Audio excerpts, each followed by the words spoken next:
할렐루야. 오늘 요한계시록 15장 함께 보시겠습니다. 15장, 16장은 세 번째이며 마지막 재앙인 일곱 대접 재앙 이야기입니다. 15장은 그 서론이고 16장 내일 볼 내용은 본론입니다. 이 15장은 요한계시록 전체에서 가장 짧은 장입니다. 8절로 되어 있죠.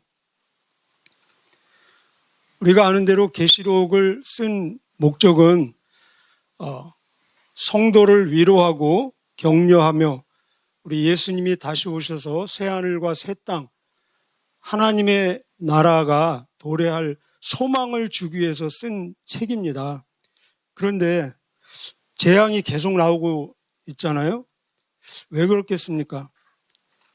이 재앙을 계속 말하는 이유는 성도는 시련을 통해서 믿음을 단련하고 불신자에게는 이 재앙을 통해 회개하여 구원받아 하나님의 자녀가 되도록 기회를 주기 위해서입니다. 하나님은 악인의 멸망하는 것을 기뻐하지 아니하시고 회개하기를 원하십니다. 재앙을 통해서 회개할 수 있다면 재앙이 아니라 축복이죠. 그런데 우리가 본 대로 이 재앙을 통해서도 회개하지 않는 그런 모습을 볼 수 있습니다. 9장에서도 저들이 재앙 중에서도 회개하지 않더라 그런 내용이 있고, 우리 내일 보면은 이 엄청난 재앙을 통해서도 네 번째, 다섯 번째 대접 재앙을 통해서도 그들이 여전히 회개하지 않더라 그런 내용들이 나오고 있습니다. 회개하지 않기 때문에 이 재앙의 그 강도 그리고 범위가 더 커지고 더 넓어지는 것을 볼 수 있습니다.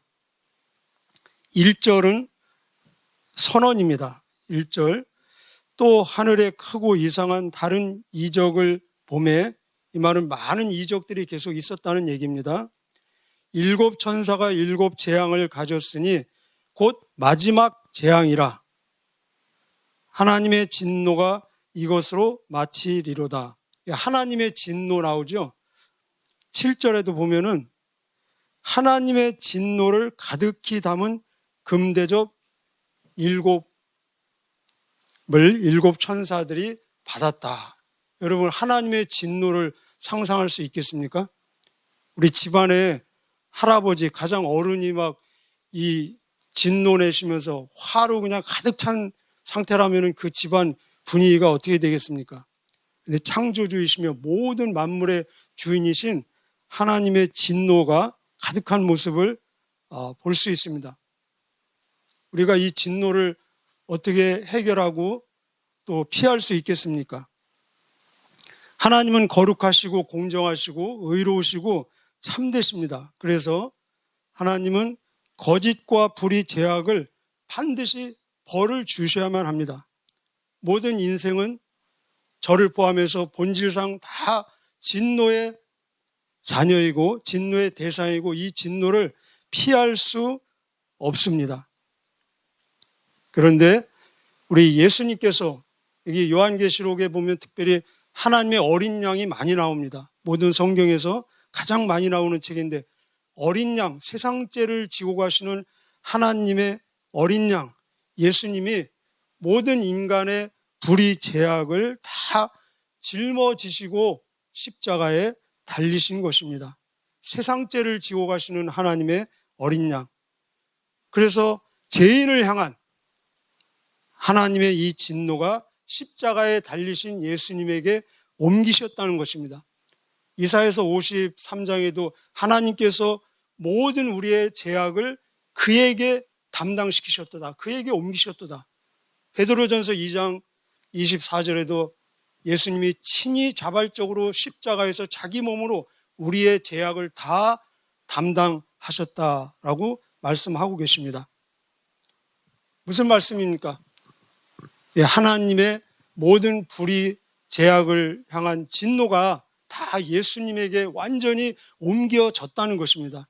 그래서 예수님이 이 진노를 다 온 몸으로 떠맡으시고 처절한 죽음과 그 비참한 피 흘림을 통해서 하나님으로부터 버림을 받으셨습니다. 그래서 이 예수님이 나의 진노를 떠맡아 주셨기 때문에 저는 예수님 공로를 힘입어서 이 진노로부터 구원받고 해방받은 것입니다.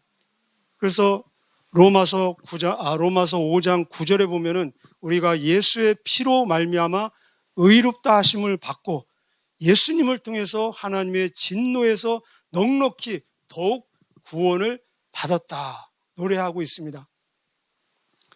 그런데 이 진노를 값없이 은혜로 완전 해결해 주셨는데도 불구하고 진노의 해결자이신 예수님을 거절하고 부인하는 사람은 스스로 그 진노를 자초하는 것입니다.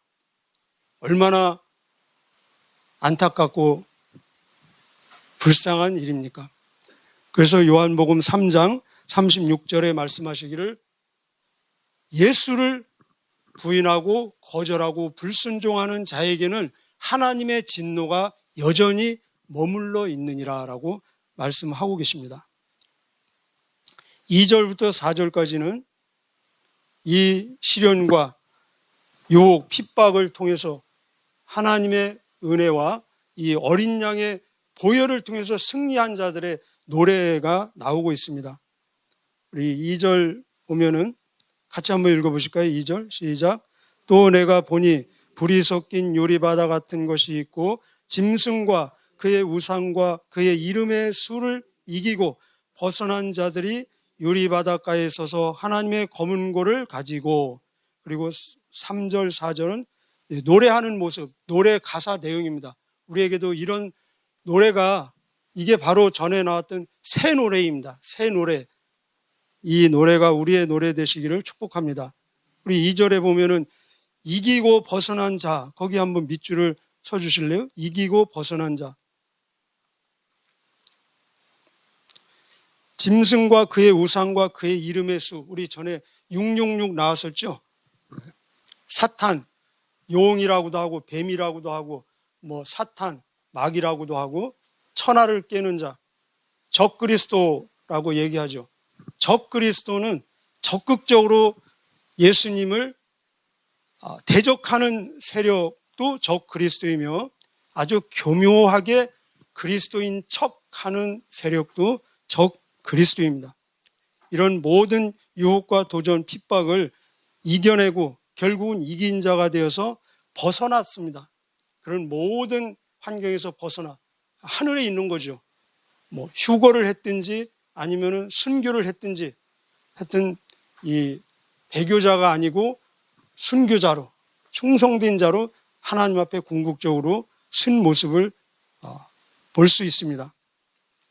어떻게 이겼습니까? 하나님의 은혜로,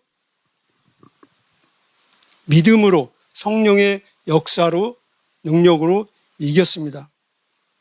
이들이 하는 노래가 우리 3절, 4절, 3절 하나님의 종 모세의 노래, 어린 양의 노래를 불러 이르되 그 다음부터 4절까지가 이 노래 가사 내용입니다. 어떤 노래인지 우리의 노래가 되기를 축복하며 기도하며 함께 노래하는 마음으로 읽어보실까요? 시작. 주 하나님 곧 전능하신 이시여 하시는 일이 크고 놀라우시도다. 만국의 왕이시여 주의 길이 의롭고 참되시도다. 주여 누가 주의 이름을 두려워하지 아니하며 영화롭게 하지 아니하오리까? 오직 주만 거룩하시니이다. 주의 의로우신 일이 나타나셨음에 만국이 와서 주께 경배하리로다. 결론은 만국, 모든 사람입니다. 모든 나라, 모든 사람이 하나님께 경배하고 예배하고 인정하고 시인할 수밖에 없다는 것입니다. 모세의 노래와 어린 양의 노래라고 얘기하고 있습니다. 이 모세의 노래는 출애굽을 해서 홍해를 건너고 나서 출애굽기 15장에 모세의 노래가 나옵니다. 한번 나중에 읽어보시기를 바랍니다. 그래서 모세의 노래는 예표, 그림자라면은 이 어린 양의 노래는 진짜 실제이죠. 그래서 구원의 노래입니다. 승리의 노래, 환희와 감격과 감사의 노래, 이 엄청난 막 재앙과 진노가 쏟아짐에도 불구하고 하나님 앞에 신실한 자는 노래할 수 있다는 것입니다. 우리가 어떤 환난과 시련과 역경 속에서도 하나님 앞에 하나님과 올바른 관계로 서 있으면은 내 영혼이 하나님을 찬양하고 노래하고 감사하고 감격할 수 있다는 것입니다. 똑같은 출애굽 사건, 우리 10가지 재앙 아시죠? 그 이야기. 똑같은 이야기가, 똑같은 재앙이 어떤 사람에게는 구원이 되었고 또 어떤 사람에게는 심판이 되는 것을 볼 수 있습니다. 똑같은 홍해가 있습니다.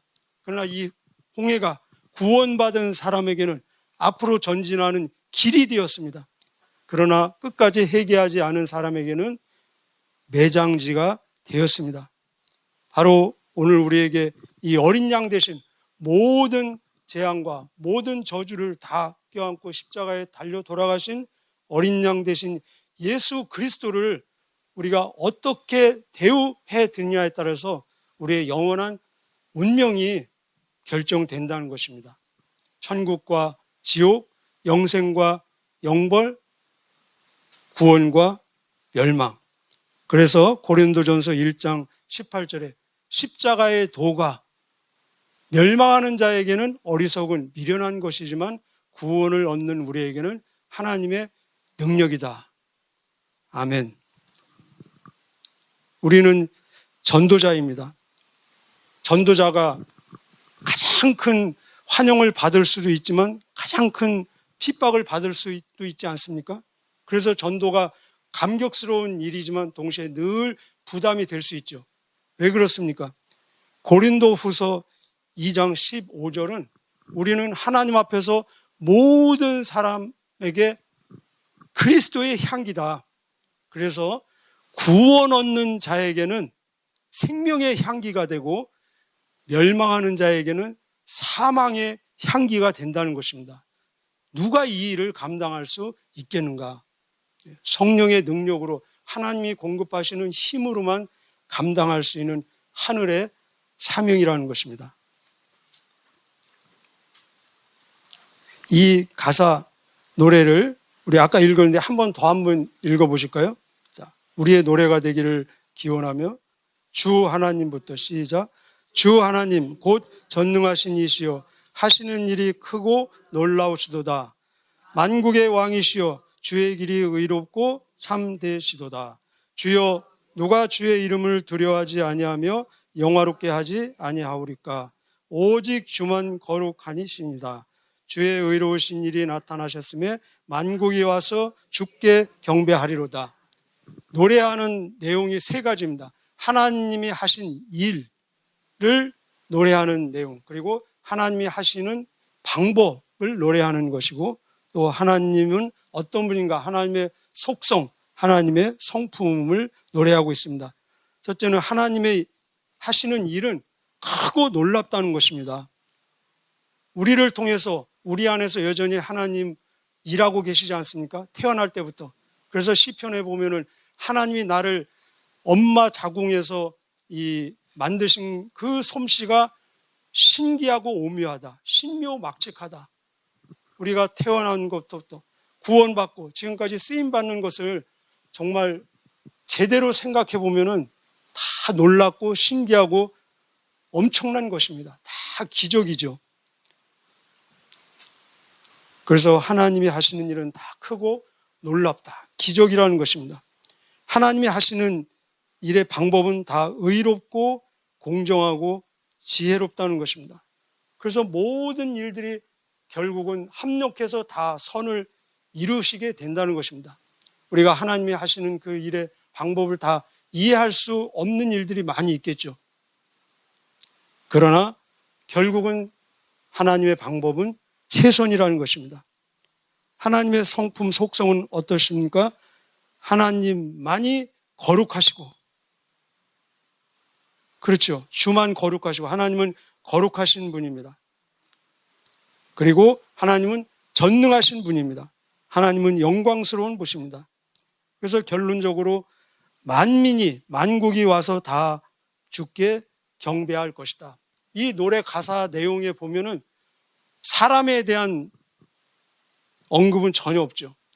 진짜 성도라면 심지어 순교를 당했다 하더라도 나를 자랑하고 나에 대한 공로는 일체 없다는 것입니다. 오직 주님만 높이고 찬양과 영광을 주님께만 올리는 것을 볼 수 있습니다. 구원받지 못한 영혼도 결국은 하나님을 경배할 수밖에 없습니다. 구원받지 못한 영혼도 하나님 앞에 핑계할 수 없습니다. 변명할 수 없습니다. 하나님을 원망할 수 없습니다. 그래서 로마서 1장 20절에 보면은 저들이 다 핑계할 수 없다.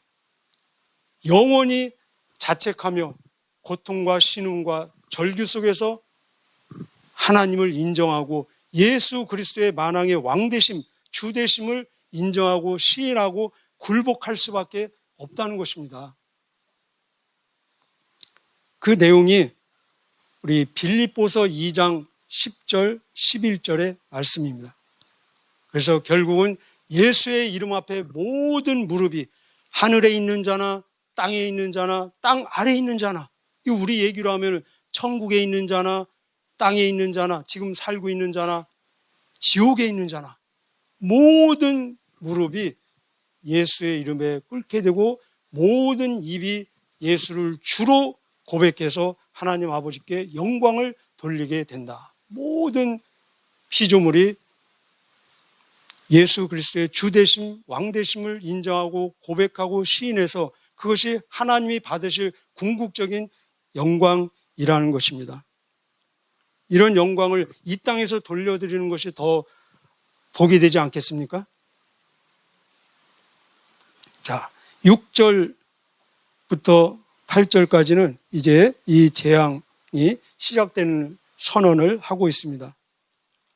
내일부터 이 대접이 이 땅에 쏟아질 것입니다. 우리 6절부터 한번 보실까요? 5절부터 보시겠습니다. 시작. 또 2일 후에 내가 보니 하늘의 증거 장막의 성전이 열리며 7 재앙을 가진 7 천사가 천사로부터 나와 맑고 빛난 세마포 옷을 입고 가슴에 금띠를 띠고, 이 천사들의 복장은 제사장의 복장 그리고 왕의 복장, 하늘의 복장을 상징하고 있습니다. 우리를 왕 같은 제사장으로, 전도자로 하늘과 땅을 연결하는, 하나님과 사람을 연결해주는 중개자로 사용하고 있는 것을 볼 수 있습니다. 7절이요. 내 생물 중에 하나가 영원토록 살아계신 하나님의 진노를 가득히 담은 금 대접 7을 그 7 천사들에게 주니, 여기 내 생물은 4장에 나오고 있습니다. 그래서 막 모든 이 눈으로 가득하고, 내 생물 기억나시죠?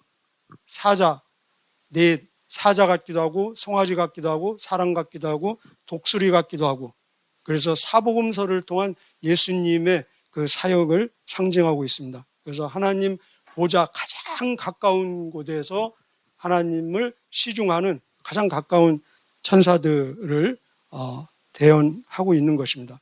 8절이요. 하나님의 영광과 능력으로 말미암아 성전의 연기가 가득 차매 7 천사의 7 재앙이 마치기까지는 성전에 능히 들어갈 자가 없더라. 자, 이 재앙이 시작되기 전에 우리 5절에 보면은 또 2일 후에 내가 보니 하늘의 증거 장막의 성전이 열리면서부터 시작되고 있는 것을 볼 수 있습니다. 하늘 증거 장막이 열리다. 여기 땅의 성전이 아니라 하늘의 성전인 것을 우리가 볼 수 있고, 증거 장막이 무엇이겠습니까? 이 증거는 언약궤를 말하고 있습니다. 언약궤는 지성소 안에 있죠. 그 언약궤 안에는 십계명, 하나님의 말씀 중에 핵심인 십계명이 담겨 있는 언약궤, 지성소, 말씀을 이야기하고 있습니다. 바로 하나님의 심판과 하나님의 재판, 하나님이 판단하시는 기준은 말씀이라는 것입니다. 말씀. 우리가 그렇지 않습니까? 여러분 혹시 법정에 가보셨습니까? 법정에서 이 판사가 재판하고 그리고 결정할 때 그 기준이 무엇입니까? 형법 몇 조 몇 항에 의거해서 법조문이 판사의 재판의 기준이고 또 근거인 것을 볼 수 있습니다. 마찬가지로 하나님이 판단하시고 재판하시고 심판하시는 이 근거, 기준, 표준은 말씀이라는 것입니다. 그래서 예수님 말씀하시기를 천지는 없어져도 내 말은 없어지지 아니하고 다 이루리라. 태초부터 말씀으로 계신 예수님이 육신이 되어 이 땅에 오시고 우리 안에 거하고 계십니다. 바로 이 예수 그리스도가 모든 심판, 모든 판단의 근거와 기준과 표준이며 목표라는 것입니다. 끝에 보면은 마치기까지는 성전에 능히 들어갈 자가 없더라. 여기 우리 고백으로 이 부분 한번 같이 읽으시겠습니다. 시작. 마치기까지는 성전에 능히 들어갈 자가 없더라. 여기 능히는 아무도 자기 힘으로 자기 공로로 그런 말씀입니다. 무슨 말씀입니까? 하나님의 목적은 절대적이고 하나님의 심판과 구원은 그 누구도 막을 수 없다는 것입니다. 인간은 그 누구도 자기의 공로나 노력으로 이 문을 열고 들어갈 수 없다는 것입니다. 오직 하나님의 은혜, 오직 예수님의 공로, 오직 십자가의 보혈, 어린 양 대신 오직 십자가의 보혈로만이 이 안에 들어갈 수 있다는 것입니다.